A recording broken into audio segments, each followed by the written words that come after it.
Bueno, en primer lugar, quiero darle la bienvenida a todos los participantes a esta charla con el profesor Luis Campos. Esta es una actividad que está organizada por la Municipalidad de Ñuñoa a través de los departamentos de Cultura, Patrimonio y Turismo. Está el Departamento de la Juventud y el Departamento de Inclusión y No Discriminación.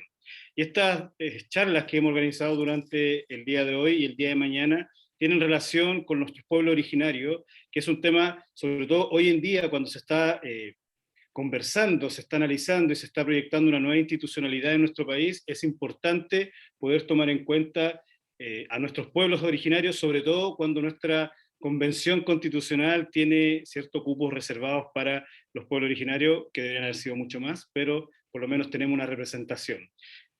Yo quiero dejar con usted al profesor Luis Campos. Él es antropólogo y licenciado en antropología por la Universidad de Chile. También es licenciado en educación por la Universidad Metropolitana de Ciencias de la Educación. Es magíster y doctor en antropología por la Universidad de Brasilia. Y desde el año 2000 se desempeña como docente en la Escuela de Antropología de la Universidad Academia de Humanismo Cristiano y además es investigador principal del Centro de Estudios Interculturales e Indígenas, el CIR. El profesor Luis Campos se ha especializado en el trabajo con pueblos originarios y afrodescendientes, habiendo realizado una investigación con indígenas de Chile, México, Brasil, Argentina, comunidades afrodescendientes en Chile y en México también. Acá ha trabajado con población mapuche, tanto en la Araucanía como aquí en la región metropolitana, donde participa y asesora a varias organizaciones indígenas.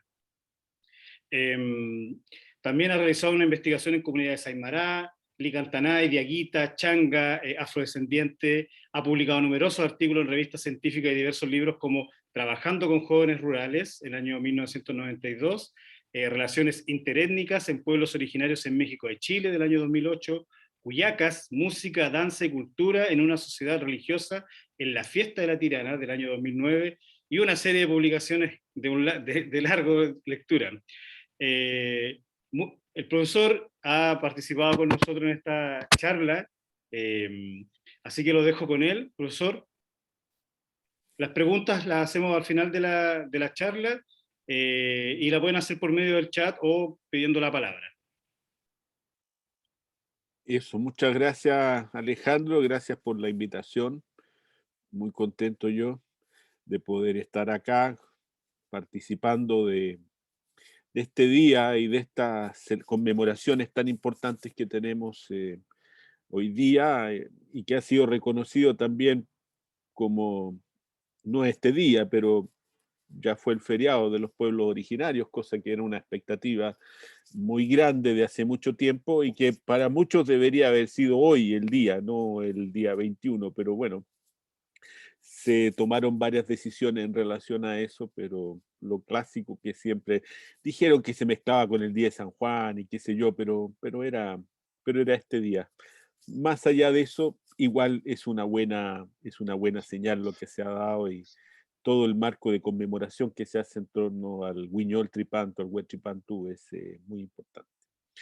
Así que agradecido. Yo quisiera compartir pantalla para poder, todavía estoy bloqueado, para poder presentar algunas imágenes que acompañan lo que les voy a contar y, y de esa manera poder graficar un poco lo que voy diciendo. Pero mientras ahí solucionan el problema, la idea es poder discutir, el título es bastante general y habla acerca de pueblos originarios, patrimonio en la ciudad, desafíos de la nueva institucionalidad, porque estamos en un momento que es, yo diría, histórico, por las condiciones en las cuales se encuentra la relación que existe hoy día entre el Estado chileno y ahí voy a poder compartir.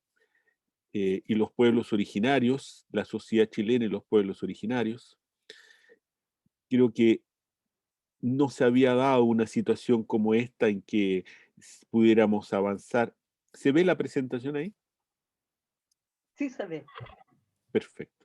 Son más que nada imágenes. Yo igual voy a ir hablando y les voy a ir mostrando.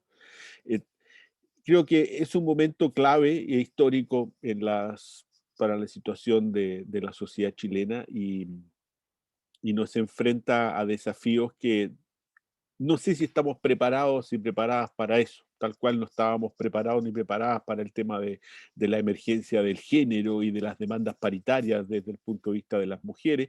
Y creo que Chile no estaba preparado, y vamos a tener que hacerlo, ¿no? Rápidamente. Creo que tampoco se está todavía preparado para el tema de la interculturalidad, tanto en lo que corresponde a pueblos originarios como en lo que corresponde también a los migrantes, cosa que tema que se ha ido tomando la agenda y que hay que tener también las sensibilidades en todos los aparatos públicos, y el que los municipios como Ñuñoa estén intentando, estén entrando en esto y lo hayan tomado de manera seria, bueno, me parece muy bien. Bueno, hoy día hablamos entonces estamos celebrando un nuevo año. En este momento estamos celebrando un nuevo año. Entonces yo quería partir por eso, eh, el solsticio, pero es un nuevo año. Y ustedes saben que en ese sentido nuestra cosmovisión como país y como gente común y corriente de este país, de este Chile, está por lo tanto invertida. Porque el año nuevo comienza cuando empiezan a caer las lluvias. La tierra está seca, todo está muerto y llegan las primeras aguas y que van a permitir que las cosas comiencen a florecer, las plantas comiencen a florecer. Todos los calendarios se hicieron sobre las estructuras de producción agropastoril y por lo tanto obedecían por eso que es tan importante el solsticio, por eso es tan importante y se llama Año Nuevo. Y por eso que el año nuevo es en diciembre, ¿no? Pero ¿para quiénes es el año nuevo en diciembre? Para el hemisferio norte, porque en el hemisferio sur, la misma lógica que define el año nuevo en diciembre está diciéndonos, por evidencia, de que el año nuevo es en esta fecha, es ahora. Entonces, ya desde el inicio, nuestra manera de entender la relación con las temporalidades, con los ciclos de la naturaleza, está invertida y eso es algo que hay que preguntarse.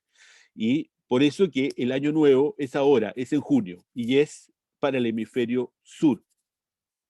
Y por lo tanto, está bien, no podemos tener dos calendarios en el mundo, pero sí podríamos tener dos celebraciones de Año Nuevo distintas, una en diciembre y la otra en junio.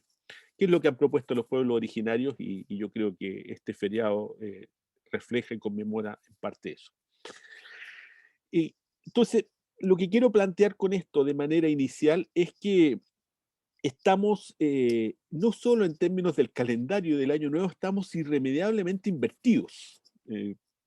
Como invertidos porque manejamos cosmovisiones e ideas e ideologías que en su mayor parte no surgieron de este contexto y son las que se han vuelto autoría, se han vuelto verdad, se han vuelto criterios de verdad para poder medir y expresar todas las cosas.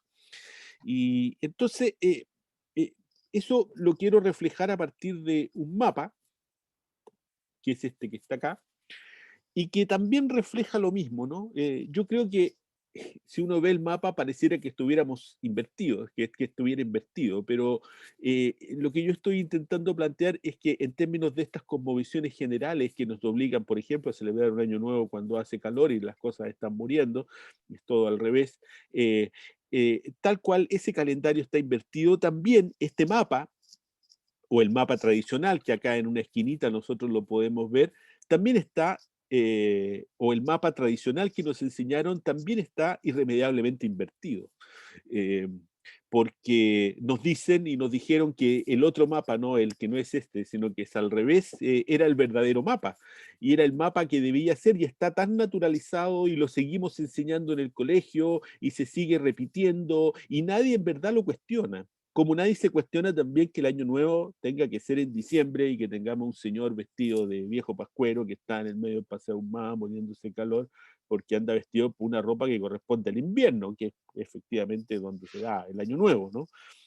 Entonces, nosotros estamos invertidos de cierta manera, y eso es lo que yo quisiera partir cuestionando, y aun cuando nosotros sepamos que el universo es infinito, y que no le podemos aplicar nociones de arriba, de abajo, ni de izquierda, ni de derecha, de todas maneras, nosotros seguimos representando la Tierra como si tuviera una sola forma de ser representada, que no es la que estamos viendo acá, con Europa arriba y con América abajo, con el hemisferio norte arriba y el hemisferio sur abajo. Eso ha sido naturalizado. En verdad este mapa puede ser así, este mapa no está al revés, porque como pueden ver las letras están puestas de una manera que se puede leer, entonces está correcto, no es un mapa al revés, es un mapa distinto, como también podría estar Chile hacia arriba y Australia hacia abajo, o Australia hacia arriba y al revés. Bueno, porque el universo, insisto, puede ser de cualquier forma. De hecho, la Tierra gira, ¿no? Es increíble que la Tierra gire, pero que no gire en nuestros mapas. Eso es una de las cosas más impresionantes. Claro, son convenciones y todo, pero todo tiene una razón de ser. Y todo tiene además una geopolítica. Y no es arbitrario el hecho de que el mapa sea como es. Y que tiene implicancias. Entonces la pregunta es, si esto sucede con la celebración de los años nuevos y también sucede con los mapas, ¿cuántos otros temas y aspectos podríamos decir que tienen el mismo problema o están afectados por estas mismas condiciones? ¿Cuántos otros aspectos de nuestra vida cotidiana, de lo que aprendimos en el colegio, de lo que nos enseñaron nuestros padres, o lo que vemos por la televisión, puede estar irremediablemente equivocado o al menos tener más de una versión? Porque ya, aceptemos que podrías de alguien decir, bueno, pero también tienen el derecho a hacer los mapas como quieran. Sí, exactamente, cada uno tiene el derecho a hacer el mapa como quiera, pero no de que haya solo un mapa. Entonces, de eso vamos a conversar esta noche, de gente que desafiando los estereotipos y los prejuicios vive hoy en las grandes ciudades, por ejemplo, construye rucas en donde hacen ceremonias, realizan educación intercultural y practican su medicina ancestral, hacen curantos y rogativas para conectarse con la naturaleza, discuten de política y velan por los presos políticos mapuche, se interesan por el llamado conflicto y sueñan con un mundo mejor en un país que los reconozca en plenitud. Bueno, eso es lo que, ante eso nosotros estamos, eso es lo que estamos viviendo ahora. Esta, por ejemplo, es una ruca que está, es una foto antigua de la ruca, ya no está así, hay más cosas en el medio, pero es una ruca que está en La Pintana, en la antigua Villa 11 de Septiembre, después rebautizada, como todo que va cambiando de nombre, como Villa Salvador Allende, en la calle Iquique con Punta Orcón, al lado de una iglesia mormona y al lado de una iglesia evangélica. Y se consiguieron este terreno en comodato, esta organización hace ya más de 20 años, diría yo. Hace 20 años que postulamos, yo participé de eso en esa época, en un proyecto si no me equivoco, era Fondar, donde conseguimos una cantidad de millones para poder montar eso. Un proyecto de la organización, yo oficiaba desde ese momento casi como asesor y después de eso parte de la organización desde ese año, ¿no? Y si esto se transformó, se pidió el territorio en comodato y se transformó en una especie o gran centro cultural, que es de la organización Quiñepuli-Huén, liderada por Juana Cheuquepán, una gran amiga, y que ya lleva mucho tiempo, ¿no? Trabajando allá. Entonces, quería contarles, ¿no? Esta historia, esta otra historia de esta gente que yo creo que desafía, porque incluso cuando yo empecé a trabajar con esto de la población originaria en la ciudad, se planteó desde muchos lados que en verdad habían condicionantes, como por ejemplo el decir que los indígenas viven en la ruralidad, y eso no solo en Chile, en casi toda América. Entonces, la sola idea de que pudiera haber población indígena viviendo en las ciudades ya era un atentado en contra como de la normalidad, porque además se planteaba el hecho de que si ya te ibas a la ciudad era porque te habías en jerga chilena, ahuincado, y si te habías ahuincado estabas dejando de ser un poco indígena, o si usabas blue jeans, estabas dejando de ser indígena, o si estudiabas en la universidad dejabas de ser un poco indígena, con mayor razón si vivías a 900 kilómetros de los lugares que tú decías que eran tu origen, estabas dejando de ser indígena. Por lo tanto, el solo hecho de plantearse la existencia indígena en lugares tan lejanos y lugares urbanos ya era casi una contradicción en contra que atentaba en contra de la normal evolución de las sociedades que se supone que es hacia la occidentalización, hacia la medida que que te desruralizas, pierdes tu condición de indígena, y además atentaba contra la idea de que los indígenas son, siempre viven en comunidades, tienen plumas, andan desnudos o semidesnudos, trabajan en cosas extrañas y hablan lenguas extrañas y no pueden vivir como el resto de la gente.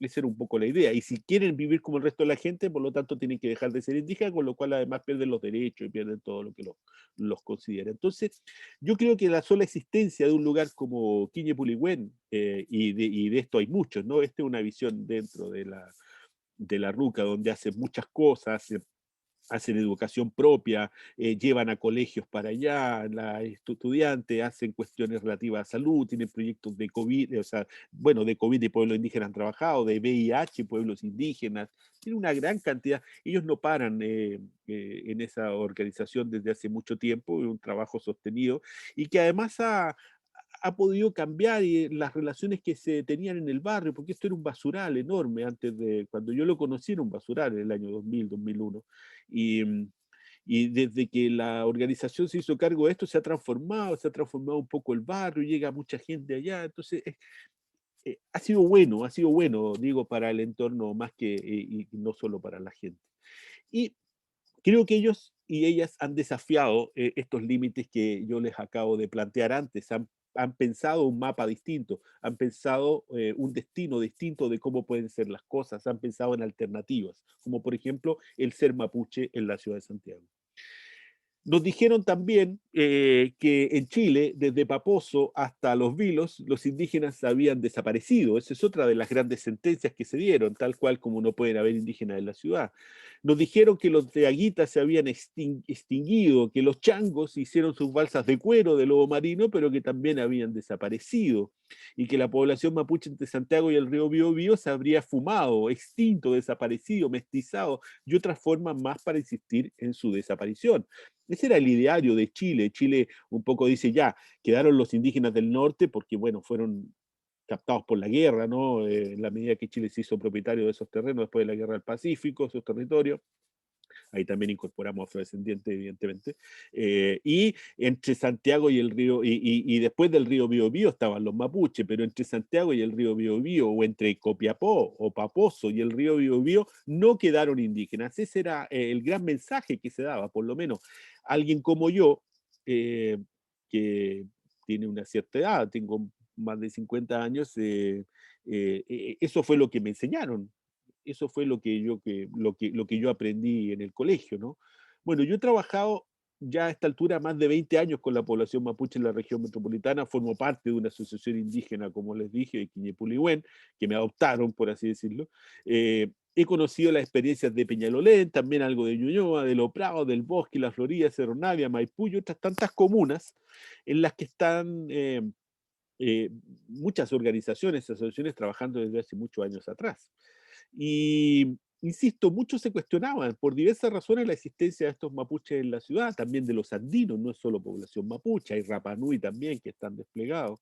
Y me he dedicado a trabajar con ellas y apoyar las iniciativas estatales también, porque hubo una comisión indígena urbana en el año 2006, hubo otra que se hizo con el gobierno de, en el GORE con el señor Orrego, que él estaba ahí en ese momento en la intendencia del gobierno metropolitano. eh, y participamos de cursos de capacitación y la idea es lo que yo planteé en ese momento, a partir del 2000 que yo llegué a Chile después de mi posgrado, fue intentar conocer la manera en que se recrea y crea la cultura de los pueblos aquí en Santiago. ¿Y cómo llegué a eso? Bueno, cambiando el mapa o cambiando los límites o pensando que los límites podían ser distintos, ¿no? Cambiando el calendario, por así decirlo. Y esto a partir de haber conocido a una vieja amiga que ya no la veo hace tiempo, pero creo que vive en España o en Inglaterra, que se llama la Painemilla, que la conocí en el sur cuando fui a hacer terreno en el lago Budi, y allá supe que ella vivía en Peñalolén, y a partir de eso se me imaginó en ese año, que estoy hablando del año 91, 90, hace ya mucho tiempo atrás, un poco cómo sería la vida de esta gente que vivía acá en Santiago. También trabajaba en un restaurante y tenía muchos colegas que eran mapuches, pero todo el mundo como invisibilizado o negado.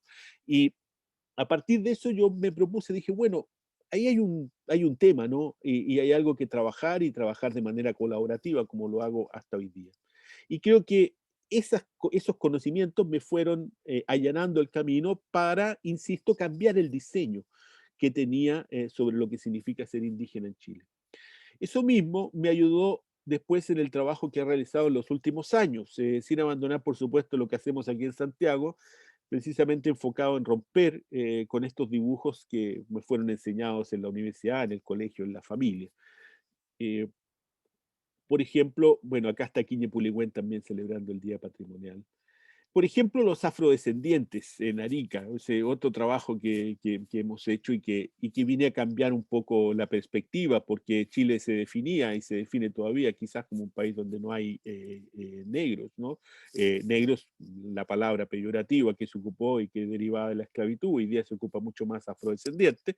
Bueno, sí hay afrodescendientes en Chile, el país tiene afrodescendientes, hay, aunque los dejan fuera de la constituyente, aunque los dejen fuera de la constituyente de manera inapropiada. Imagínense un país que un año antes había reconocido a los afrodescendientes como el pueblo tribal afrodescendiente chileno y después les dice, no, usted no tiene derecho a participar de la discusión en la nueva constitución. Una cosa absurda que solo se explica a partir del racismo general de parte o de la totalidad, diría yo, de la clase política de este país, sobre todo pensando en este criterio de exclusión puesto en el imaginario chileno, que dice que en Chile no hay negros, que en Chile sí habían indígenas y habían españoles, pero que negros no habían habido nunca. Cosa que además es completamente falso y equivocado y discriminador y todo lo que uno pueda imaginar. Bueno, ellos y ellas están rompiendo el mapa, rompiendo las expectativas de lo que se decía sobre Chile, y ya desde el año 2000 tienen un movimiento bastante grande y que han estado trabajando y, bueno, son reconocidos.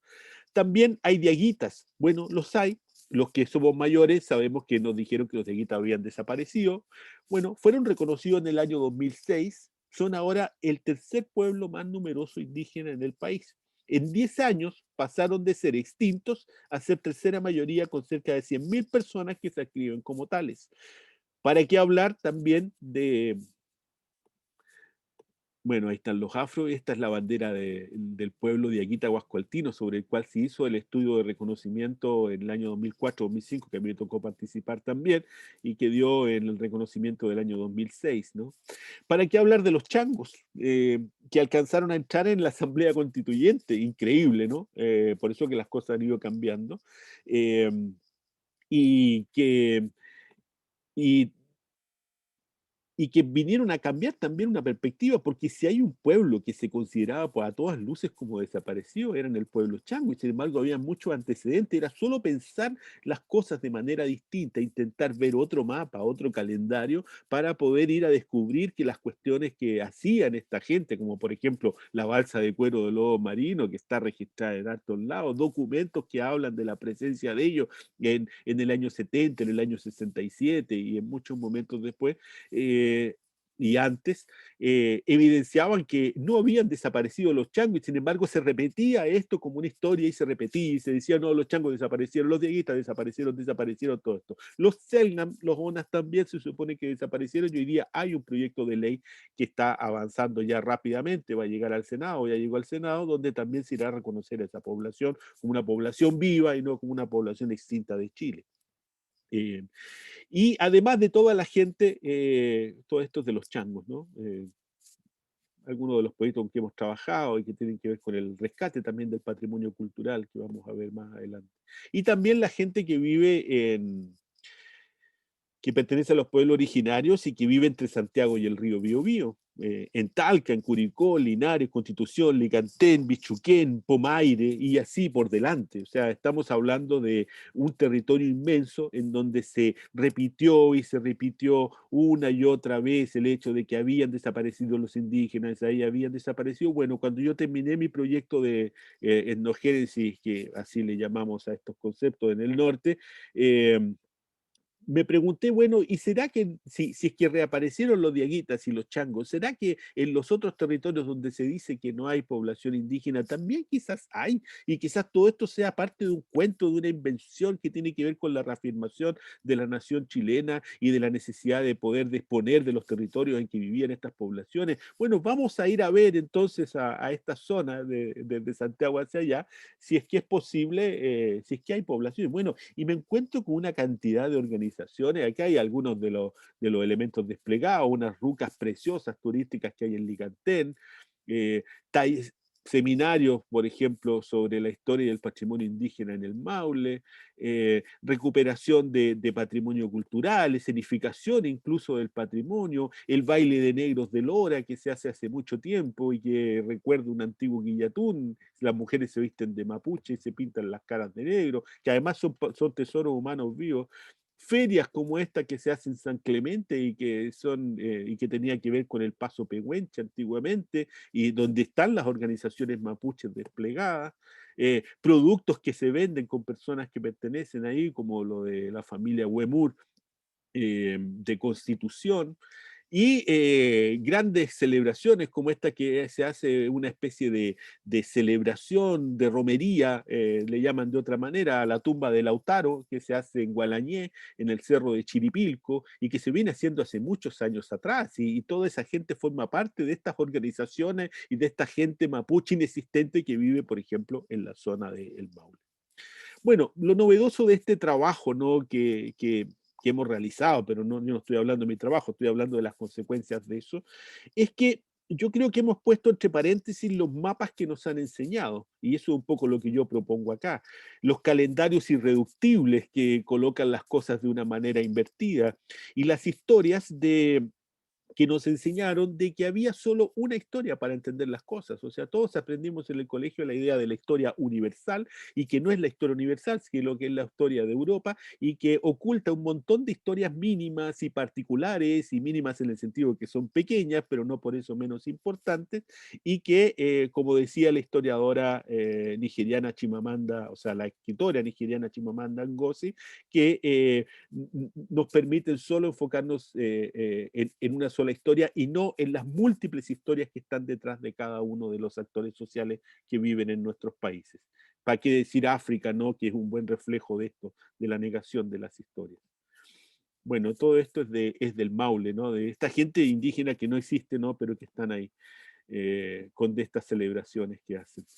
Eh, bueno, viene entonces una recomendación en esta charla, ¿no? Y que se torna importante en el contexto de cambios que estamos viviendo actualmente en el país.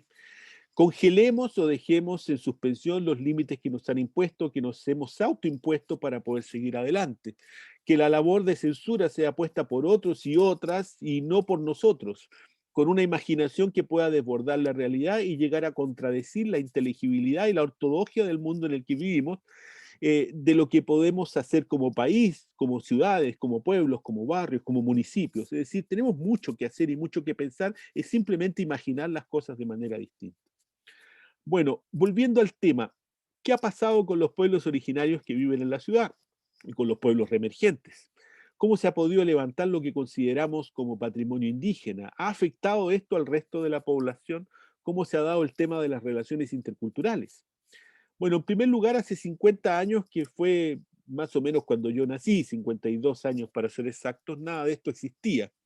Sabíamos que ya habían organizaciones y que para muchos de los Peña y Lambien que vivían en Santiago se iban a pasear a la Quinta Normal o lideraban los sindicatos de manificadores o de empleadas de casas particulares, y también eran importantes la organización territorial de base de donde surgieron, por ejemplo, las tomas de terreno, que se transformaron con posterioridad en barrios y en comunas que todavía se siguen llamando de periféricas, ¿no? Ahí tienen, por ejemplo, a los líderes de algunas organizaciones mapuche desde el tiempo vestidos, ¿no? Cosa que llama la atención. Dicen, ¿cómo tan elegante? Bueno, se vestían así y se visten así, ¿por qué no?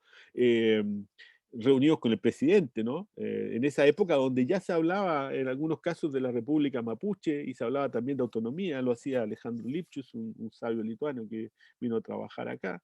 En esa época se paseaban iban a la Quinta Normal, como están acá. Esto también ha sido mucho trabajado. Y aunque todo esto suena importante, el ambiente, de todas maneras, a pesar de los sindicatos, a pesar de la participación territorial, a pesar de todo eso, el ambiente en que vivía esta gente era de alta, alta negación, de blanqueamiento, de invisibilidad, de discriminación. Ese era el espacio en que encontraban cuando llegaban a Santiago en los años 50, 60, desde los años 30 en adelante, que empiezan a llegar a Santiago en un lugar de alta discriminación. Insisto, blanqueamiento, invisibilidad, discriminación. En paralelo a estas acciones de reivindicación y de visibilidad que tenían, como en los sindicatos y todo eso, se ocultaba el hablar una lengua distinta. Se cambiaban los apellidos porque lo establecía la posibilidad del registro civil de que cuando el apellido era considerado extranjero o extraño se pudiera cambiar. Entonces muchos mapuches, para evitar la discriminación que se daba en la mayor parte de los casos simplemente por el apellido que tenían, iban y se los cambiaban. Eh, y ojo que mucha de esa gente que se lo cambió por discriminación hoy día va a pedir algún beneficio y le dicen no, porque usted no tiene apellido mapuche. O sea, es que es como todo al revés, ¿no? Y la exclusión se vivía cotidianamente en las escuelas, se vivía en los trabajos, donde, o sea, se vivía permanentemente, cosa que era muy difícil. Entonces, yo quiero poner énfasis en eso porque las cuestiones han cambiado, las cosas han cambiado. El que se está haciendo esta charla, el que Ñuñoa tenga una percepción sobre lo indígena hoy día importante, ha hecho que cambien las cosas y es un reflejo de eso también. Eh, Porque han cambiado las políticas internacionales. Se creó algo que se llama el Convenio 169, algo el Convenio 107, después la Declaración de los Pueblos Indígenas de la ONU, importante de los derechos de los pueblos indígenas, ¿no? Todo eso se permeó en una ley indígena que se promulgó acá el año 1993 y que está bien, no era lo mejor que se podía tener, pero ha sido un cambio sustancial y mucho mejor de lo que pasaba, insisto, hace 50 años la gente era discriminada permanentemente, estaba todo el tema de la castellanización, de la negación, y hoy día todas estas cosas han cambiado enormemente. Insisto, se pudo impulsar transformaciones porque el movimiento indígena también empoderado dijo no a los abusos y porque en definitiva hubo un contexto de acción que ha llevado a que esto sea diferente y yo creo que sin duda mejor. En eso yo no me, puede ser que no sea lo óptimo, pero es mejor de lo que había antes. ¿Quién hubiera imaginado hace 50 años entonces que se podría llegar a recorrer varias comunas con centros ceremoniales, jugando palín, haciendo guillatún, o celebrando el Huestripanto, el Cuñol Tripanto, o que se pudiera sentir orgullo de pertenecer a un pueblo originario, o de que le pudiéramos contar a nuestros hijos que los indígenas que supuestamente habían desaparecido estaban ahí, se habían convertido en pescadores, en criadores de cabra, en panaderos, pero que estaban ahí? O sea, es difícil pensar un mundo que ha cambiado ligeramente, o sea, bastante rápido. Acá, por ejemplo, es de El Bosque, hace ya bastante años, Juan Rivas Villaleo y otros colegas, una visita de los maorí que fueron a las rucas que tienen en un centro ceremonial que se hizo allá en la época del presidente Lagos. Eh, Ahí tienen a Juan en el Rehue, ¿no? Bailando, un antiguo dirigente de El Bosque. Eh, ¿Quién se hubiera imaginado eso? ¿Sí? ¿Quién se hubiera imaginado que en el año, en el año 90 iba a haber un encuentro de Chueca en Santiago y que lo graficaban de esta manera a partir de la organización del Funche en la Florida, organización que además se acabó porque operaban en un lugar donde después se hizo, les quitaron, era del verbo divino y después se los quitaron para dárselo, para hacer un supermercado en ese lugar. Vean la gráfica que utilizaban, o que se hiciera un encuentro de Palín también el año, si no me equivoco, es del año 89, también en la Florida, con esa imagen que refleja también en el sentido pictórico, ¿no? Lo que significa vivir en la ciudad. Es decir, ellos instalan un juego de palín y lo instalan primero en una grecas mapuche, ¿no? Y después lo instalan con la torre Entel de fondo. Son imágenes muy preciosas de lo que había hecho el Funche, con mucha discusión además estas imágenes. No fue fácil para las organizaciones el montar algo así. Bueno, y lo que yo planteo es que en esta cuestión, en este retomar, la cuestión patrimonial fue importante. El patrimonio ha tomado una importancia inusitada porque es la visibilidad de lo que somos, no es solo propiedad, es mostrar con orgullo aquello que considero mío, de mi grupo, que me diferencia de los otros grupos, que me diferencia de la nación chilena, de la chilenidad.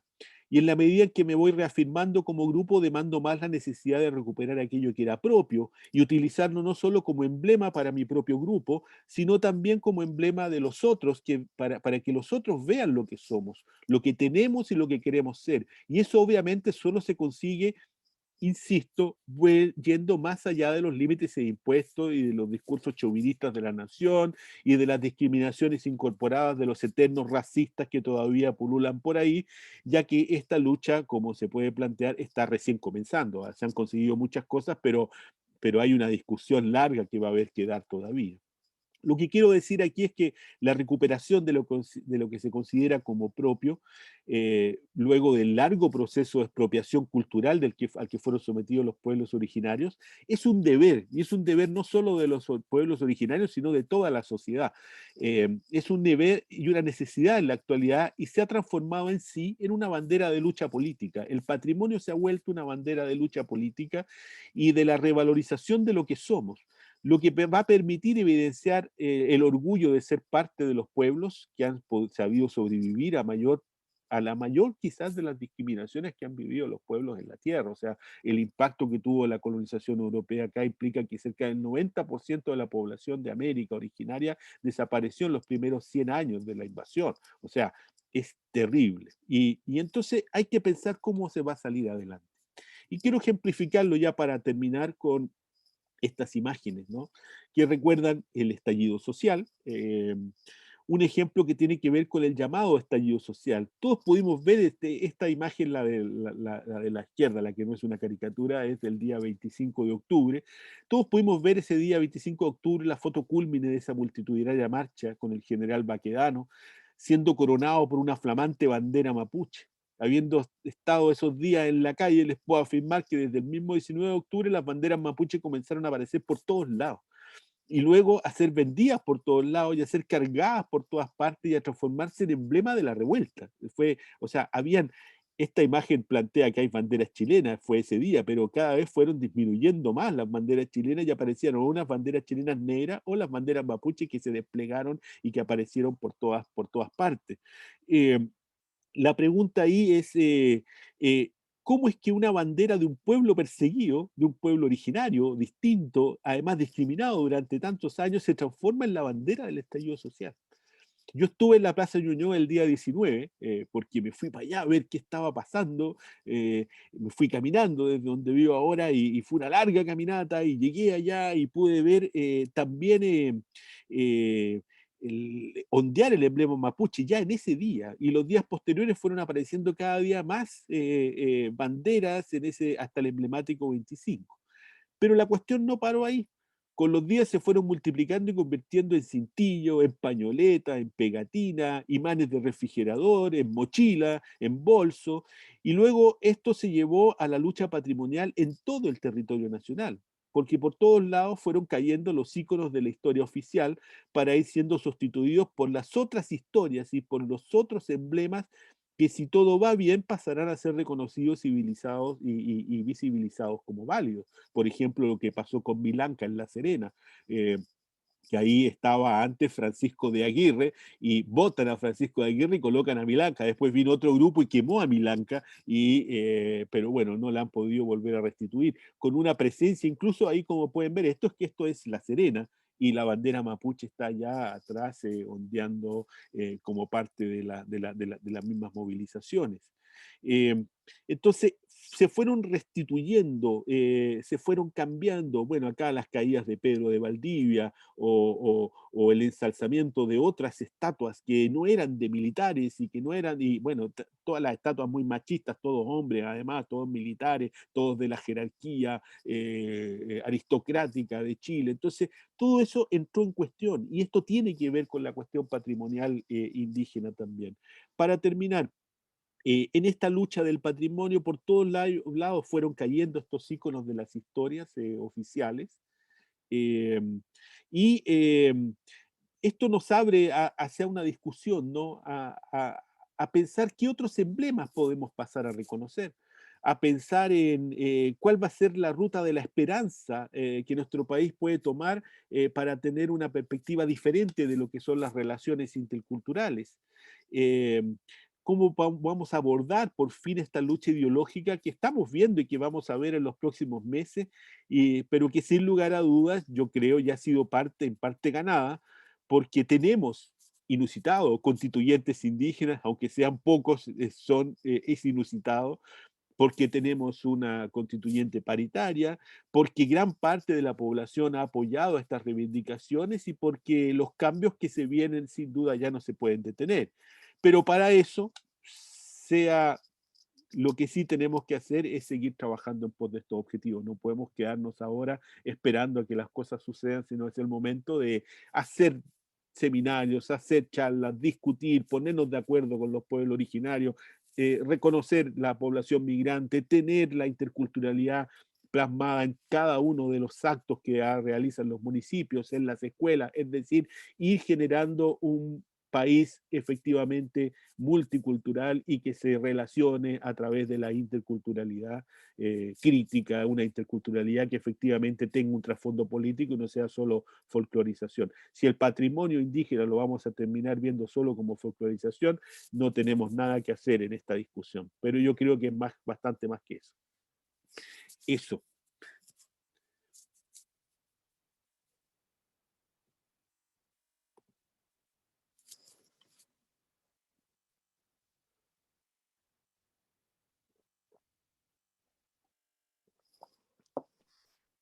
Sí, muchas gracias, profesor. Tenía el micrófono silenciado. Son hartos temas. Es un recorrido bastante profundo y un recorrido bastante complejo el que nos ha convocado hoy. Claudio Cortés tiene una pregunta. Vamos a pedirle al anfitrión que le active el micrófono ahí. Ya, gracias. Profesor, tengo una pregunta. Lo que pasa, bueno, primero agradecer la charla, me parece como bueno, bien ilustrativa también y nos llama mucho la reflexión en muchos temas. Y hay una pregunta en concreto que a mí me nace, que tiene que ver con si bien yo entiendo que es importante reconfigurar las ideas, las imágenes, desde el mapa en adelante, pienso que también los límites de las cosas nos permiten hacer o pensar política pública como focalizada. Entonces, claro, cuando uno dice, quiero entregar cierto beneficio tal, eh, a tal pueblo, a tal nación, a tal grupo, tengo que establecer cuáles son los parámetros para decir, esta persona, a esta persona merece el beneficio, a esta persona no merece el beneficio, a esta persona se lo otorgo, a esta persona no se lo otorgo. Y claro, cuando desdibujamos todo, entonces, ¿cómo hago política pública desde ahí si en verdad cualquier persona podría sentirse parte, si lo dejamos como solo en un plano mucho más desdibujado, líquido, subjetivo, cualquier persona podría efectivamente sentirse parte de una nación o de un conglomerado o pueblo indígena, y eso no hace mucho sentido a la política pública. Creo que se entiende más o menos la idea, aunque no me he explicado muy bien, pero asocio otra pregunta a esta, que es ¿qué cosas no pueden perderse para aún así, yo estando en la ciudad, no conociendo mi idioma originario, mi lengua originaria, no practicando los rituales que practicaban mis ancestros, ni siquiera sabiendo quiénes son mis ancestros, ¿qué sí tiene que mantenerse para que yo me pueda considerar de manera más o menos objetiva, no que sea una locura, ¿cachai? Como me pueda considerar de determinada etnia, o por ejemplo, ¿qué no puedo perder yo para considerarme mapuche? Si no conozco mi idioma, si no conozco quiénes fueron mis ancestros, si no practico, no tengo prácticas mapuche, como esa gente que veíamos con terno y que se cambió el apellido, que ellos no pueden perder para seguir sintiéndose mapuche y para que la política pública pueda reconocerlos como mapuche y actuar de manera focalizados en ellos. Más o menos. Ahí si no se cachó mucho, me avisa, profe, y yo la formulo mejor. No, está muy clara la pregunta. Lo primero, los que aparecían con terno eran los líderes más importantes, entonces el terno se lo pusieron para la reunión y quizás lo usaban el resto de su vida, pero no tenían ninguna duda acerca de que eran grandes líderes del pueblo mapuche. Entonces, ellos no tenían ni un conflicto, no hay ningún conflicto por el terno con el ser mapuche, como no hay ningún conflicto con cualquier otra cosa que uno quiera usar. Piensa solamente en si esta pregunta tú se la podrías hacer a, voy a colocar un nombre público, a Amaro Gómez Pablo. Si tú miraras a Amaro Gómez Pablo, diría, ¿cómo me confirmas que tú eres español? Bueno, él sigue hablando español, pero ¿cómo me confirmas que eres español? Si no te vistes como Pedro de Valdivia. Porque yo conocí a Pedro de Valdivia, y Pedro de Valdivia usaba armadura y tenía cierto tipo de costumbre y andaba en caballo y tenía una serie casi, y esos son los españoles. Entonces, ¿por qué yo voy a reconocer que tú eres español si ya no eres como Pedro de Valdivia? Lo cual es una pregunta que jamás se la haríamos a nadie de Europa, pero sí se la hacemos a los pueblos originarios. Y ahí viene el tema de la pregunta de la focalización y de esta pregunta que haces en relación a qué es lo que va a quedar, ¿no? No sé, el convenio 169 define que es la autoascripción, pero no es tan hippie ni es tan light. Y yo en ningún momento hablé que todo esto se volvía fluido. Hay criterios bastante específicos para plantear quiénes pertenecen o no a los pueblos originarios. Tú te tienes, en Chile, eso está marcado por la ley indígena, define 4 situaciones que tienen que ver con que tú tienes un apellido, que perteneces vives en tierra indígena, estás casado con indígena y no me acuerdo qué más. Entonces, son condiciones bastante específicas. Tú te puedes reivindicar como comunidad indígena siempre y cuando hayan ciertos criterios. Y eso es materia legal, no es materia o sea, yo por ejemplo soy Luis Campos, no tengo ninguna posibilidad de declararme como indígena, ninguna. Por más que me identifique, por más que haga lo que sea, no tengo ninguna posibilidad y legalmente no lo voy a poder hacer. Pero hay personas que sí lo pueden hacer. Y los que se cambiaron el apellido deberíamos poder hacer una investigación para ver si quieren volver a tener el apellido que tenían originalmente, porque eso no implica que ellos han dejado de ser mapuche. Tampoco implica si la gente dejó de hacer las prácticas culturales. Por ejemplo, conozco un tipo que se llama Giorgio Jackson. Yo supongo que es mezcla de italiano con inglés y sin embargo es chileno. Y yo no le pediría a él que se comportara como inglés o como italiano, porque tiene ese apellido. Sin embargo, a las personas mapuche le obligamos a que se comporten como mapuche porque tienen un apellido como tal. Y también podría ser que él tuviera un abuelo, como el señor Blumel, que fuera mapuche y que se identificaran como tal, y yo tampoco podría ir a decirle, sabe que usted no puede, ¿no? Bueno, hay condicionantes materiales y son las que están en la ley, son los apellidos, son el lugar, son los matrimonios, son la ciudadanía o la pertenencia por gracia también que está dada, que se puede dar de los pueblos originarios. Entonces, ¿cómo focalizamos? No, esto hay que trabajarlo con las comunidades, hay que trabajarlo con las asociaciones. Hay un catastro se sabe cuánta gente, por ejemplo, se declara indígena en Santiago cuando se pregunta en los censos. Después de eso, que son más de 500.000 personas.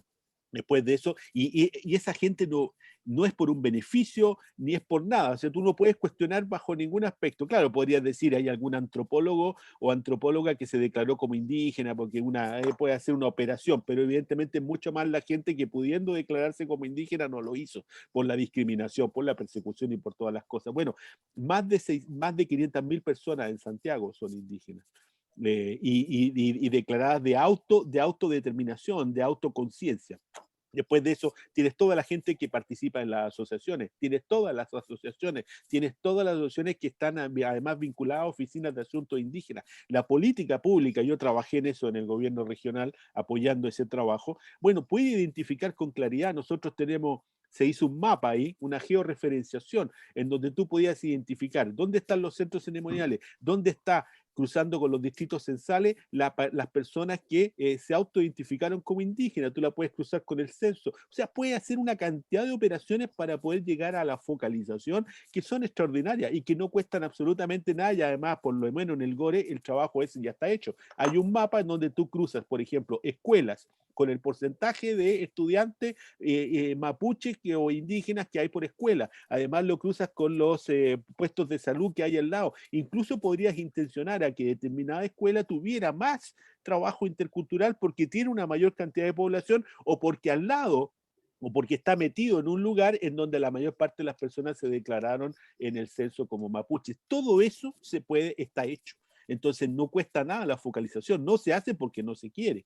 Eso ya lo tiene el gobierno regional y lo pueden hacer los afrodescendientes. Estamos pensando en hacer en el fondo hay que hacer una política especial para la transferencia de recursos y para el reconocimiento de estos derechos, pero hay que ver cómo se hace. No es que no se pueda hacer. Estamos pensando en una política pública para el Maule, para población indígena, en política pública afrodescendiente que tiene que haber. O sea, tiene que haber para los diaguitas, para los changos que han aparecido ahora. Hace ya tiempo que aparecieron, pero ahora los reconocieron. O sea, tienen que haber políticas especiales y el tema de la focalización es importante.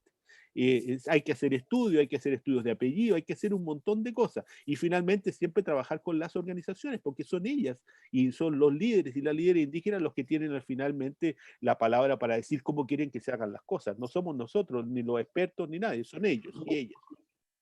Ese es un poco lo que te podría contestar, ¿no? Me hace mucho sentido, gracias. Profesor, Natalia Pinto tiene varias preguntas. La primera es, ¿cuál es la diferencia entre interculturalidad y multiculturalidad? Y la segunda pregunta es, ¿cómo ve esto de que el mapuche sigue cantando, pero ahora en la ciudad con estilos de instrumentos que no le son propios? ¿Por qué ocurre esa hibridación? Bueno, voy a partir por la segunda. Vuelvo a lo que había hablado en la pregunta anterior, ¿no?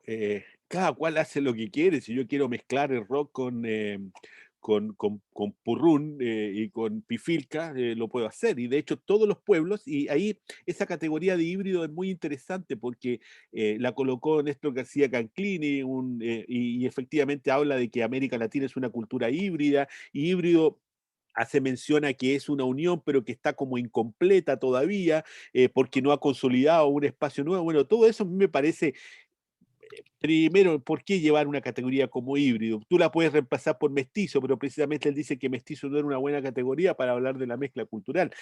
Pero hay que dejar en claro que todos los pueblos hacen eso, todos los pueblos se hibridizan, todos los pueblos se mezclan. O sea, si nosotros pensamos, los mapuches ya eran una mezcla, habían llegado el incanato, de hecho, hay gran parte del territorio que era mapuche, sobre todo acá en Santiago y hasta el Maule, que habían tenido relaciones con los quechuas.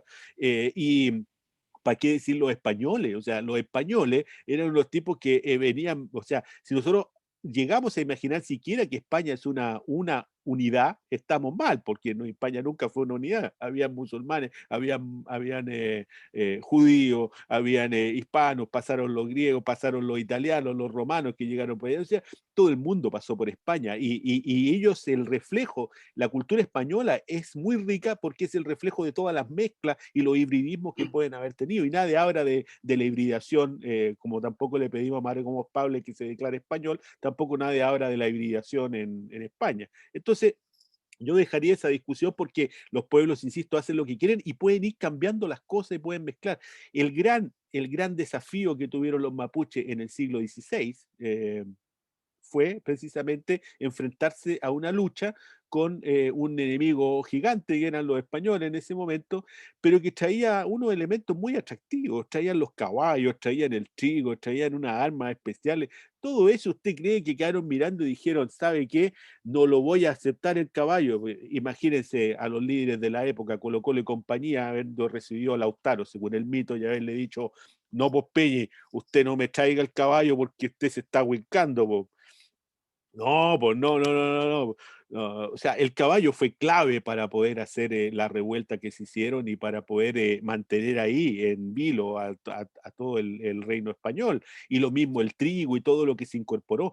Capturaban a las mujeres y no las mataban, sino que las dejaban cocinando porque querían aprender los platos que cocinaban los españoles. Es decir, prácticamente desde el siglo XVI se va dando esto que se llama hibridación y una mezcla de incorporación, pero en una lógica de guerra, en una lógica en que yo quiero tener todo lo que tiene el enemigo, porque mientras tengo más cosas del enemigo, más poderoso soy. Más poderoso soy. Esa era la lógica que estaba en esa época. Y en relación a la otra pregunta, que tiene que ver con interculturalidad y multiculturalidad, ya es más conceptual, pero se entiende que hay dos tipos de políticas relacionadas con la diversidad cultural. Una, las multiculturales, que tienen que ver con un modelo más anglosajón, que reconoce que existen las diferencias de cultura, que explota muy bien a nivel del reconocimiento estas diferencias y que las trabaja como entidades, por así decirlo, separadas, que cada una tiene su propio destino y su propia manera y que tienen que visibilizarse hasta un cierto punto, que es el punto que choca en general en América Latina con las políticas más folclorizantes, lo que podríamos llamar como políticas de reconocimiento light. Es decir, es bueno que estén en la ruca haciendo salud intercultural, es bueno que el día 24 hoy día se vistan los niños de Mapuche, se disfracen, dicen en verdad, porque de esa manera recordamos, es bueno tener un día de los pueblos originarios, es bueno tener una moneda de 100 pesos, podría haber sido el billete de 20 lucas, pero bueno, es bueno tener una moneda de 100 pesos donde salga una mujer mapuche porque así lo reconocemos. Es decir, un reconocimiento que es muy superficial, pero que no ataca las cuestiones políticas. Y cuando hablamos de la interculturalidad, ya es un modelo que se ha surgido con mucha fuerza en América Latina y que tiene una versión que es la interculturalidad crítica y que pone el foco en las relaciones, no en la existencia por separado de esto, y no descontextualiza estas relaciones de su base política y del conflicto fundante que fue la colonización, que fue lo que produce esto a partir de una matriz que tiene que ver con el racismo de una raza que se imagina como blanca y su imposición sobre el resto a partir de una matriz europea, y todo esto mezclado con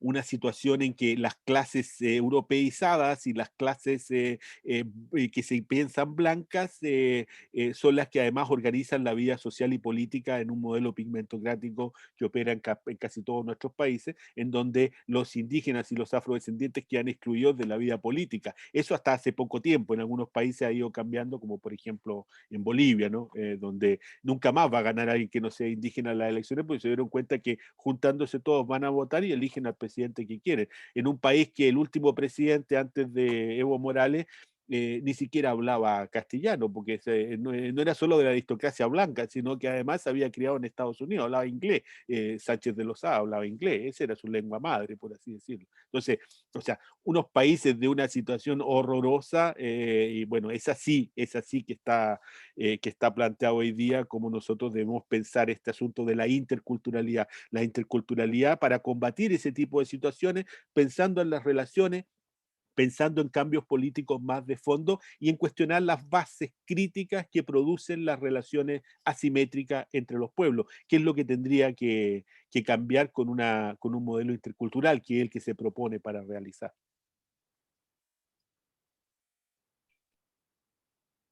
Gracias, profesor. Yo en realidad quiero invitarlos a revisar la página del CIR, ¿cierto? Del Centro de Estudios Interculturales e Indígenas, que tiene un apartado especial sobre pueblos originarios y proceso constituyente, y tiene muchos documentos que se han sistematizado, perdón, y que se ha generado con respecto a la situación del reconocimiento constitucional de los pueblos originarios, que es muy interesante. Aquí está, fue en la página, lo voy a anotar. Profesor, yo tengo una pregunta sobre, usted acaba de mencionar a Bolivia. ¿Cuál cree usted que sería el camino dentro de nuestra convención constitucional y que pudiera terminar de alguna manera con un Estado plurinacional? Si es que pudiera, no lo creo que sea acá en Chile posible, porque obviamente las élites y la aristocracia que nos gobiernan no lo va a permitir, pero ¿cree usted que podríamos tomar algún ejemplo, modelo de todo lo que fue el proceso constituyente boliviano y que terminó en la redacción de una constitución muy profunda, muy, muy grande, ¿cierto? Y que reconoce esta plurinacionalidad y esta interculturalidad a nivel constitucional? O sea, eh, creo que usted no escuchó nada de lo que yo dije. Ah, no, son bromas. Pero está el tema de los límites. O sea, usted en su pregunta se coloca inmediatamente el límite y dice, yo creo que aquí no va a ser posible. No, al contrario, en Chile va a ser posible. Yo creo que no hay ninguna duda de que la Constitución primero va a reconocer constitucionalmente a los pueblos originarios, cosa que no había ocurrido. La concertación de pueblos, de partidos por la democracia, tenía como compromiso firmado el año 1989 de que se tenían que hacer varias cosas. Eso para que el movimiento indígena apoyara al entonces candidato Patricio Elwin. Tenía que hacerse una ley indígena. ¿Qué se hizo? Tenía que crearse un órgano indigenista que se creó la CONADE, tendría que ratificarse el convenio 169, que se vino a hacer 20 años después, y tenía que haber el reconocimiento constitucional que todavía no se ha hecho. O sea, y esto no fue problema de la derecha, esto fue problema de que la clase política en este país no le importaban las cuestiones indígenas finalmente. Entonces, eso ya cambió, porque ahora los afro quedaron fuera. Yo, yendo al tema de los afro, creo que la primera medida que debería tomar la Asamblea Constituyente es instalar un representante afro. Deberían llamarlo y decir, nosotros somos autónomos y vamos a superar esta discriminación que se hizo. Pero, finalmente, ¿qué es lo que yo creo que va a pasar? No, Chile se declara como plurinacional de todas maneras. No, puede ser que le cambien el nombre y le pongan pluricultural y no quieran ir a plurinacional porque los complica, pero el hecho del reconocimiento constitucional al amparo del convenio 169 ya implica que hay un reconocimiento como pueblos, porque el convenio 169 así lo establece. Y no es como etnias, porque etnia es un concepto sociológico, antropológico, que tiende a disminuir el valor político que tiene el reconocimiento del colectivo cultural al cual estamos aludiendo. Es como pueblos, y esa es la terminología. Ustedes no deberían ocupar más etnia, deberían ocupar pueblo, porque esa es la categoría legal que ya está reconocida porque Chile ratificó el convenio 169 el año 2009, entró en vigencia el 2009, ya es el 2008 y entró en vigencia el 2009. Entonces ya llevamos más de 10 años con un convenio 169 y yo veo a todas las autoridades seguir hablando de etnia, de grupo étnico. No, son pueblos y de hecho el reconocimiento de los afro se hace al alero del convenio 169 como pueblo tribal afrodescendiente.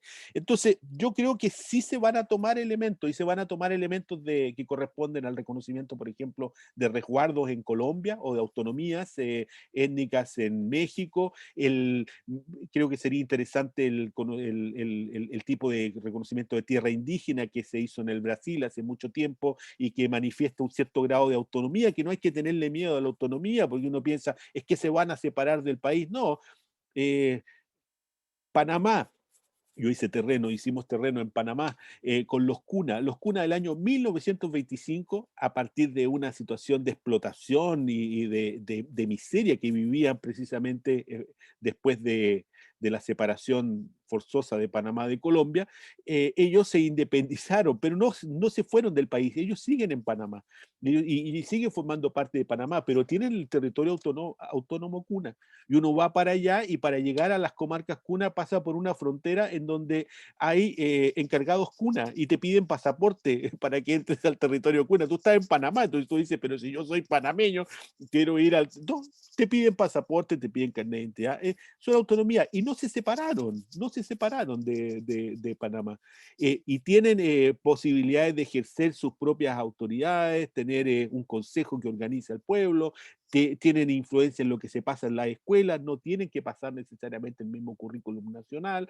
Hay un montón de posibilidades que hay y entonces eso tiene que quedar en la Constitución también, tiene que estar la posibilidad para que los pueblos decidan, pero no somos nosotros ni son los políticos, sino que son los pueblos y por eso es tan importante que estén allá los que tendrán que decidir cómo organizan eso. Yo puedo dar mi opinión al respecto y el CIR también puede dar su opinión, pero es solo una opinión y ni siquiera como asesores, es solo una opinión más. Pero los pueblos van a tener que decidirlo y ojalá que vayan en ese camino. Y si no van en ese camino, bueno, es la decisión que vayan a tomar. Ahora, imagino yo que sería muy feo que teniendo en los porcentajes que tiene la Asamblea Constitucional vaya a operar de una manera distinta a esa, porque en verdad ya no podemos seguir escudándonos en que hay una derecha que está bloqueando esto, porque ya no tiene el poder para bloquearlo, entonces debería todo hacerse.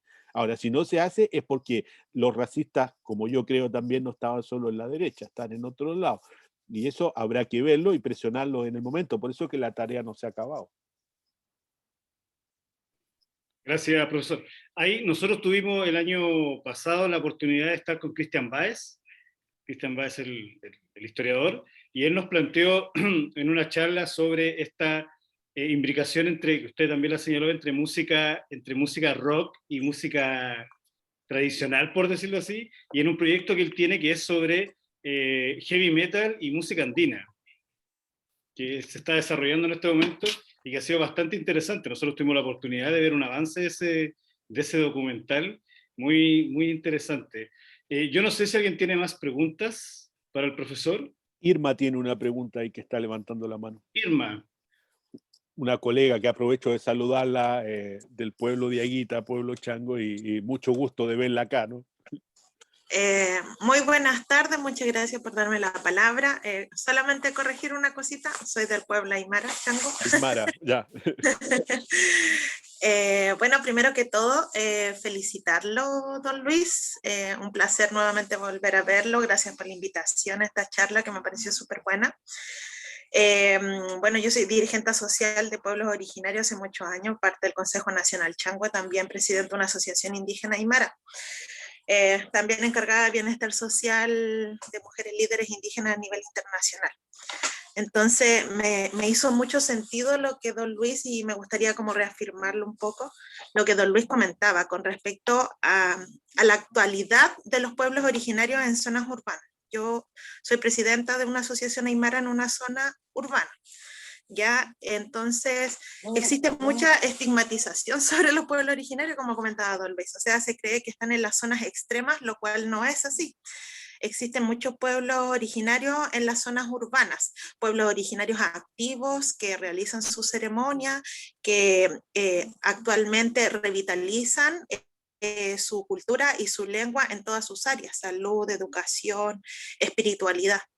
Entonces yo quería felicitar a don Luis, igual me podría extender, pero creo que no debiese de ser así. Entonces, pero sí, lo único que yo dejaría como detalle importante de tomar en consideración, que la gente considera que que son españoles puros casi, pero se olvidan de que son mestizos, o como una persona ponía por ahí, híbrido, son mestizos, o sea, los españoles que llegaron acá fueron mezclados con los pueblos originarios que existían en este territorio. Por ende no hay ningún español puro, todos tienen cierta genética de pueblo originario. Y lo otro es que los pueblos originarios no solamente llegamos a las instituciones públicas para solicitar beneficios. Ya muchos pueblos originarios solicitan espacios de participación en todos los ámbitos. La ley indígena y el convenio 969 lo que hacen es ratificar que los pueblos originarios deben de existir en todos los ámbitos, educación, salud, de manera participativa. ¿Ya? Entonces es sumamente importante de que se quite ese sesgo de que los pueblos originarios buscan beneficios. Tal vez algunas personas que recién se están enterando que son pertenecientes a pueblos originarios, puede ser que lleguen desde esa parte, pero las personas que pertenecemos a pueblos originarios activos, que participamos de nuestra espiritualidad y nuestra cultura en sí, lo que buscamos son espacios para visibilizar la existencia de los pueblos originarios en diferentes zonas, ya sea urbanas o rurales. Entonces también es importante conocer eso, y no solamente conocer el punto de vista que le estoy dando, sino que es importante que la institucionalidad conozca cabalmente lo que significa el convenio 169, y también al pie de la letra conocer la ley indígena, porque si ustedes la leen, la estudian, aclararía muchísimas de las dudas que tienen. Entonces, también es importante que para poder colaborar y trabajar de manera colaborativa y comunitaria con los pueblos originarios, tengan en conocimiento esto que está por ley y firmado y ratificado internacionalmente por el Estado chileno. Esto es algo que debiese ser un insumo básico para toda institución, ya sea de cualquier área, municipal, estatal, cualquiera. Esto es de conocimiento público, a la cual debería ser como un insumo básico que debería conocer cualquier administrativo. Eso solamente, y felicitarlo, don Luis. Me agradó mucho su charla. Creo que fue bastante consecuente con lo que pasa actualmente. Que los pueblos originarios, aunque no estemos vestidos con nuestro axo, o que axo es la vestimenta del pueblo aymara, con nuestros aguayos, seguimos siendo igual de pueblos originarios. No, eso no nos cambia. Muchas gracias, Irma, por sus palabras. Nos conocimos nosotros precisamente trabajando en lo que era el proceso final de organización del pueblo chango, que se hizo bastante fuerte allá en Taltal, y ha sido un trabajo largo y arduo que ha terminado. Bueno, que haya un representante chango que está en la Asamblea Constituyente también, pero sobre todo en la visibilidad de líderes importantes como Luis Castro, como Brenda, ¿no?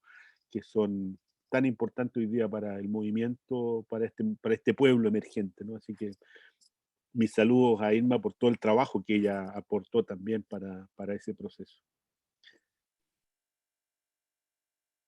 No sé, ¿alguien más tiene alguna pregunta para el profesor? Claudio. Sí, aprovechando como de lo que decía Irma, claro, como yo suelo ser medio porfiado, así que sigue un poco como que sigo teniendo alguna duda. Eh, Irma decía que sigue siendo pueblo originario, a pesar de que no use el Axo o no use el Aguayo. Y uno podría preguntarse, ya, ok, ¿y si Irma no hablara Aymara, seguiría siendo pueblo originario?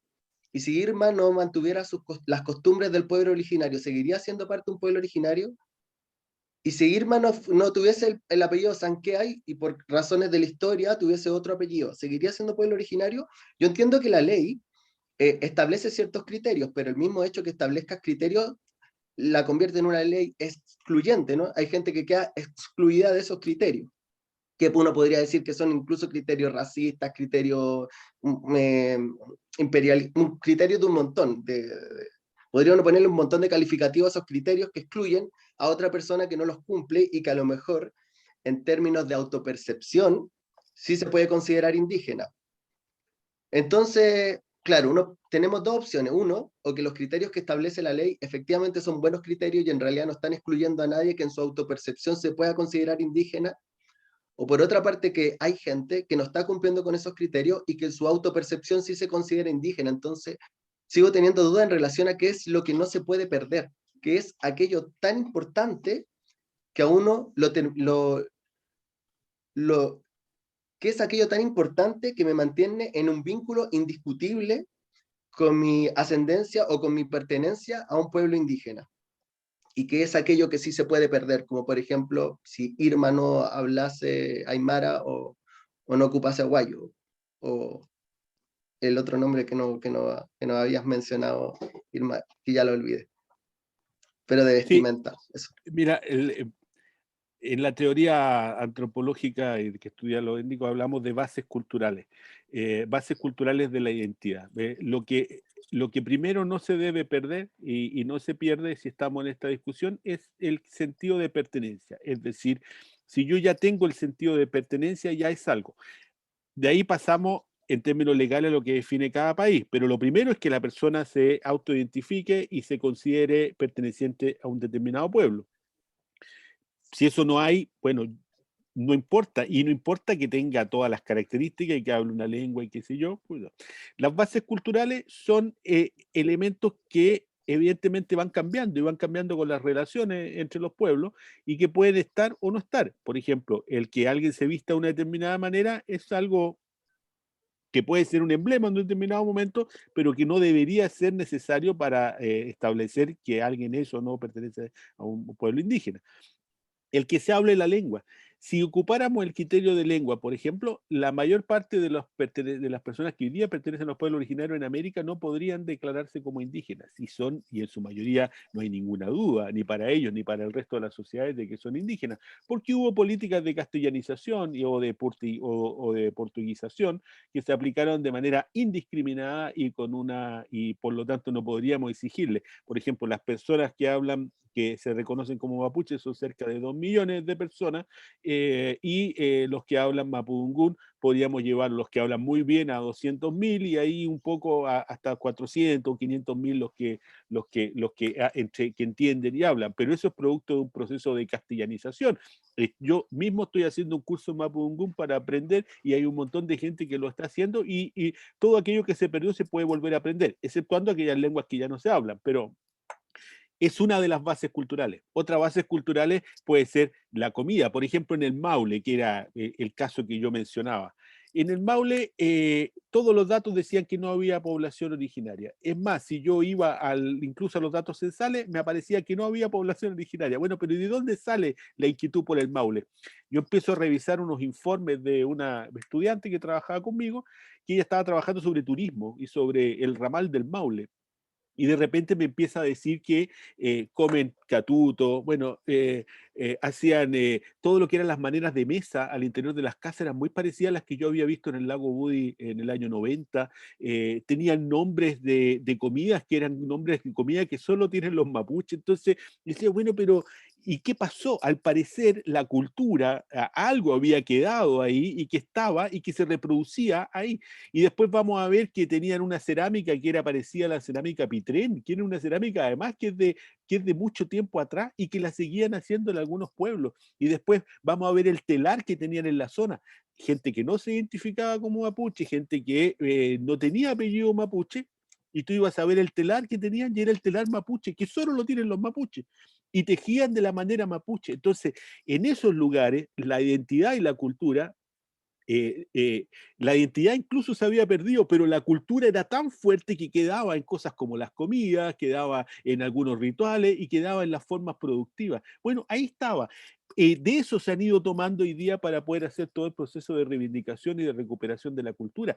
No importa que te quede una sola cosa, las bases culturales son múltiples, te puede quedar una sola y si tú quieres tomarte de esa cosa, lo puedes hacer. Por ejemplo, en México conocí un pueblo que eran mixtecos, no hablaban la lengua, estaban en la zona de la costa y lo único que ellos identificaban como plenamente indígena, además de las ropas que lo habían obligado a vestir en la colonia y que se identificaban como indígenas, eran unas imágenes que ellos veneraban y que eran las imágenes de las animitas y Tatachú, y que eran dos imágenes católicas cristianas, pero que en el proceso de sincretismo original habían sido incorporadas por ellos rápidamente, estamos hablando del siglo XVI, y se habían transformado en las imágenes representativas de su pueblo. Y eso era lo que ellos reivindicaban como imágenes propias, pero ninguno de ellos, ni siquiera la gente que vivía alrededor, tenía ninguna posibilidad de cuestionar que ellos fueran o no fueran indígenas. Después podrán ir cambiando, ir aprendiendo otras cosas. Hay gente, por ejemplo, los diaguitas están aprendiendo a hacer cerámica. Diaguita, están aprendiendo a hacer jarros patos o reaprendiendo a hacer jarros patos. Y bueno, y están, los afrodescendientes de Arica no se vestían como estaban vestidos ahí en la foto la señora Marta Salgado, una gran líder, pero hoy día se visten así.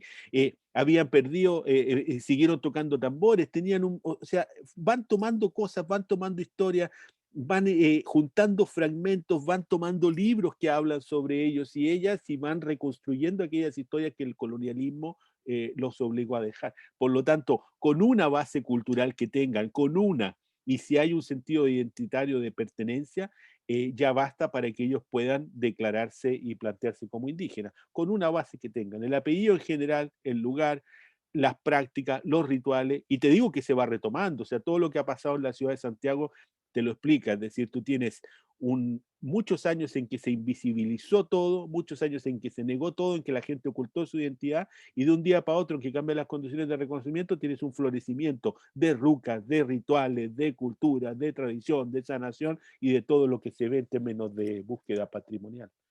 Una sola base cultural basta. Bien, Claudio. Profesor, Natalia Pinto pregunta si acaso le puede dar su correo electrónico. Ella es socióloga está en el Magíster de Ciencias Sociales de la UFRO. Pregunta si le puede dar su correo. Sí, lo voy a poner aquí, por si quieren, luiseugeniocampos@gmail.com. Que cualquiera que me quiera escribir, que lo haga y que ahí entramos en contacto. A veces respondo rápido, a veces no, pero para que hagamos cosas. Yo le planteaba la posibilidad de hacer cosas con Ñuñoa ahí en las actividades que tengan, pero también si hay alguien acá que necesita alguna cuestión relativa a esto, me avisa. No cobro, ¿no? Bueno, Mariela dice, profesor, qué labor más dedicada y se nota un amor, un gusto, emoción oír la breve intervención de Irma. Abrazo, gracias a los coordinadores. Yo nuevamente quiero darle las gracias, profesor, por participar en esta actividad, por darnos la oportunidad de escucharlo. También a las personas que están conectadas, después todo lo vamos a subir a nuestras redes sociales. Mañana tenemos otra charla, tenemos una charla con el colectivo Covadonga Ona, que son aquellos descendientes, como decía el profesor, que están reivindicando a la comunidad Selknam, al pueblo Selknam, y con una charla que se llama Sobrevivencia, Resistencia e Identidad. Mañana a la misma hora, por el mismo canal de Zoom, les voy a subir el afiche que ellos nos ayudaron a crear. Muy lindo el afiche. Aquí está. No sabía que se podían subir imágenes a Zoom. Maravillado. Así que, si no hay más preguntas, de nuevo darle las gracias al profesor por su participación en esta charla de la Municipalidad de Ñuñoa, darle las gracias a todos los participantes. No sé, profesor, si quiere decir algo más. No, muchas gracias a ustedes y las preguntas, bueno, a Irma, que ya le agradecí, todas las preguntas muy interesantes y habla del interés que está teniendo este tema y que hay que seguir trabajándolo entre todos y todas. Así que sigamos adelante en esta línea que yo creo que vale la pena realmente. Vale la pena para todos, para Chile, para Ñuñoa, para Santiago, para todos. Eso. Muchas gracias, profesor, y muchas gracias a todos por participar en esta memorable charla. Vale, Gracias. gracias. Nos vemos. Chao. Gracias, chao.